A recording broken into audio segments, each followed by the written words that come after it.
మేమే కదా చేసింది, కార్మికులను ఆదుకున్నది మేమే కదా.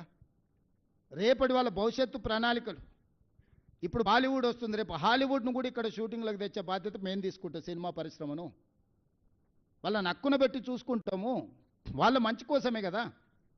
నిఖత్ జరీన్ సిరాజ్కు డిఎస్పీ ఉద్యోగాలు ఎందుకు ఇచ్చినాం? క్రీడల్ని ప్రోత్సహించడానికి కదా. మొహమ్మద్ అజారుద్దీన్ ఈరోజు మంత్రిని చేస్తే కూడా మీకు కడుపుమంట. మా మంత్రివర్గంలో మా నాయకుడు ప్రజల కోసం ప్రాతినిధ్యం ఇస్తే మీకెందుకు దుఃఖము? నాకు అసలు అర్థమే కాలే. అసలు ఏంది వీళ్ళ ఆలోచన? భావదారిద్ర్యం ఏంది? దరిద్రపు కొట్టు ఆలోచనలు ఏంది? దుఃఖమేంది వీళ్ళది? మీ సమస్యలు కూడా పెండింగ్ ఉంటే నేను వచ్చినాకనే పరిష్కరించిన. మీకు నష్టం కోర్టు తీర్పు వల్ల జరిగింది. కానీ మీకు రాజశేఖర రెడ్డి గారు ఇచ్చిపోయిన ఇండ్ల పట్టాలు 10 ఏళ్ళు ఇవ్వకుండా పక్కన పెడితే నేనే కదా మీకు అందరికీ మీ అందరితో భోజనం చేసి మీ అందరినీ మంచి చేయాలని ఒక అడుగు ముందుకు వేసినాం కదా. రేపు భవిష్యత్తులో కూడా మీకోసం ఏదైనా మంచి చేయాలని, ఎట్లా దాని నుంచి బయటపడాలని చూస్తున్నాం కదా. మీ మంచి కోసం కూడా ఆలోచన చేస్తలేమా? పెద్దలు శ్రీనివాసరెడ్డి గారిని మీ తరఫున పెట్టలేదా? ఎవరిని వదిలేసినా మీరు చెప్పండి. విద్యార్థులను వదిలేసినామా? నిరుద్యోగ యువకులను వదిలేసినామా? రైతులను వదిలేసినామా? మహిళలను వదిలేసినామా? పాత్రికేయ మిత్రులను వదిలేసినామా? రాష్ట్ర ప్రజలను వదిలేసినామా గాలికి వాళ్ళలాగా? రోజులో 18 గంటలు మీతోనే కూర్చొని పనిచేస్తున్నా కదా. నేను ఎక్కడికి పోయినా తాటి చెట్టు లెక్క పెరిగిండు కానీ తలకాయ మోకాళ్ళలో కూడా లేదు అన్నట్టు, దూడకున్న బుద్ధి కూడా లేదు, దూలం లెక్క పెరిగిండు అని వెనకడికి పోవడం అన్నాడు. రేవంత్ రెడ్డి సచివాలయం వస్తున్నాడు. అసలు సిగ్గున్నదే మాట్లాడానికి? కమాండ్ కంట్రోల్ రూమ్ అయినా మా తాతదా? నా క్యాంప్ ఆఫీస్ కింద దాన్ని వాడుకుంటున్నా. రెగ్యులర్గా సచివాలయం నేను వచ్చి కూర్చొని సమస్యల మీద మాట్లాడుతున్నా.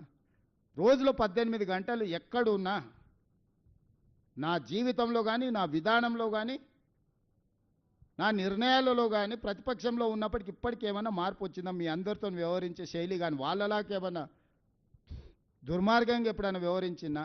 అసలు నా పోలికేంది? నా గురించి మాట్లాడేది హరీష్ రావు? నువ్వు ఎప్పుడైనా అద్దంలో చూసుకో నా గురించి మాట్లాడే ముందు.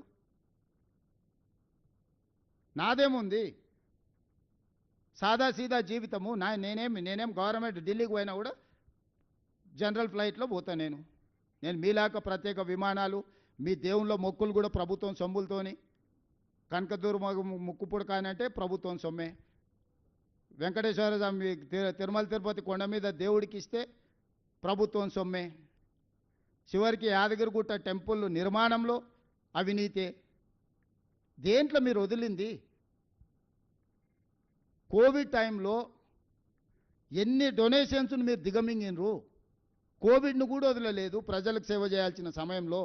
మీకు మాకు పోలికేందయ్యా? పొంతనేంది? ఇప్పుడు కూడా 3 సార్లు ఇచ్చిండ్రు జూబ్లీహిల్స్ వాళ్ళకే. ఏం చేసిండ్రు? 3 సార్లు బీజేపీకి ఇచ్చిండ్రు. ఏం చేసిండ్రు? కళ్ళ ముద్దలు ఉంది కదా. ఇప్పుడు సమస్యలు ఉన్నాయి. అయ్యో ఈడ చెత్త ఉంది, అయ్యో ఈడ మట్టు ఉంది, ఈడ కాలువల మోరీల బురద ఉంది అని అంటుంది. ఎవడు కారణము? అసలు సిగ్గాను ఉండాలి. అందుకే చెప్పిన చెత్తకుండి దగ్గర ఓ రోజు కట్టేసేయారు. కట్టేస్తే గొలుసు పెట్టి కట్టేస్తే తెలుస్తుంది, జ్ఞానోదయం కలుగుద్దేమో అట్లనా అని. అన్ని సమస్యలను పరిష్కరించి